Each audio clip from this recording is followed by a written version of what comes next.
आज हम class 10th का क्वेश्चन नंबर 2 को हल करेंगे। इससे पहले मैंने लेसन नंबर 7 का यानी कि एक्सरसाइज 7.2 का क्वेश्चन नंबर फर्स्ट को हल कराया था। तो यहाँ पे हम क्वेश्चन नंबर 2 को सॉल्व करेंगे। कैसे करते हैं जरा ध्यान से समझिएगा।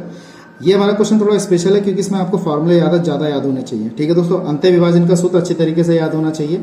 कोऑर्डिनेट ज्योमेट्री के जितने भी सूत्र हैं आपको अच्छी तरह याद होने चाहिए, तभी आप इस सवाल को सॉल्व कर सकते हैं। ठीक है दोस्तों, कैसे करते हैं जरा देखिएगा। वीडियो पहली बार आए चैनल को सब्सक्राइब करिए, लाइक करें और शेयर जरूर करें।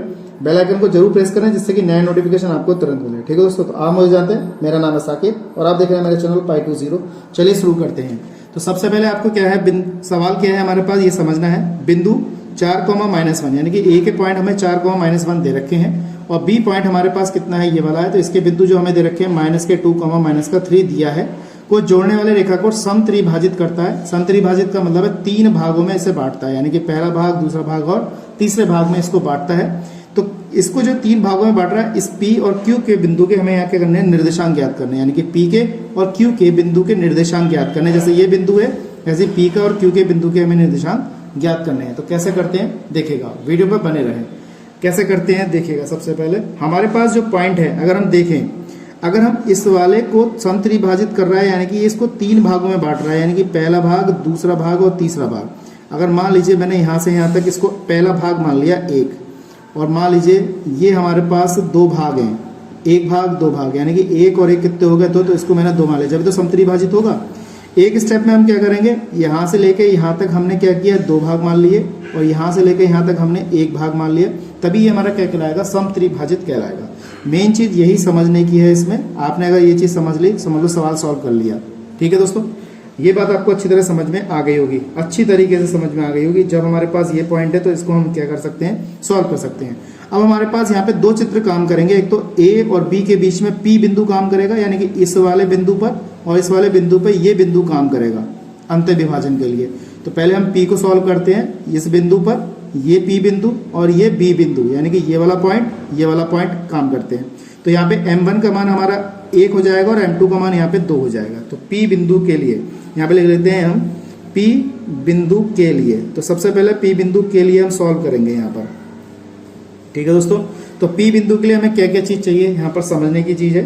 तो हमारे पास कौन कौन से पॉइंट चाहिए, तो 4,-1 चाहिए और हमें -2,-3 चाहिए।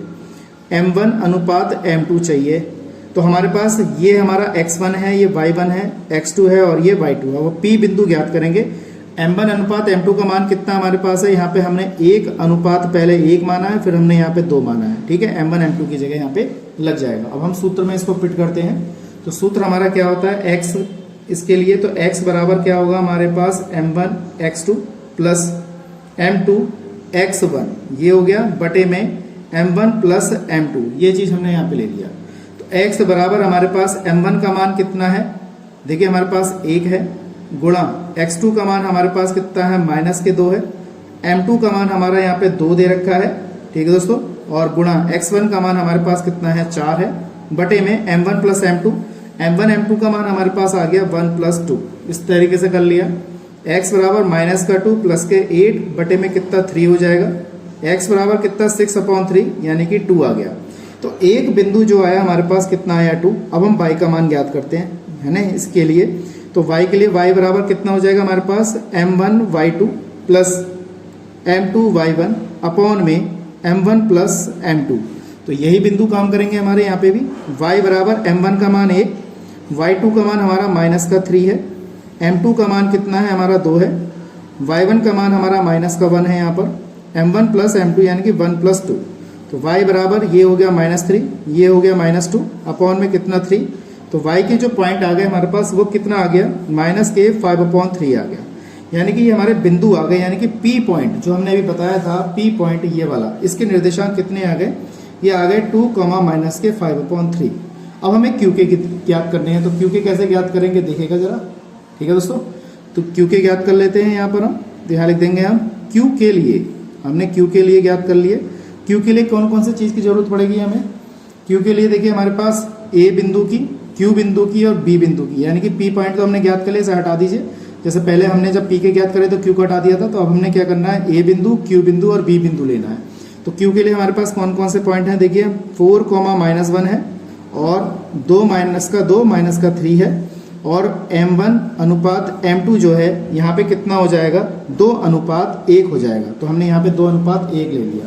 बस इसको सॉल्व करना है, मानते हुए से हल करेंगे। देखिए x1 y1 x2 y2 और यहाँ पे हमारे पास यह है x बराबर m1 x2 plus m2 x1 बटे में m1 प्लस m2 हमने इसको मान लिया। फॉर्मूला है हमारे पास, m1 का मान हमारे पास कितना है, यहाँ पे 2 है, x2 का मान हमारे पास माइनस का 2 है, m2 का मान हमारे पास यहाँ पे 1 है, x1 का मान हमारे पास 4 है बटे में m1 प्लस m2 यानी कि 2 प्लस कितना आ जाएगा, 1 आ जाएगा। तो x बराबर -4 और प्लस के 4 बटे में कितना 3 हो जाएगा। ठीक है दोस्तों, तो x बराबर ये कैंसिल हो गया तो 0 आ गया, यानी कि एक बिंदु हमारा 0 आ गया।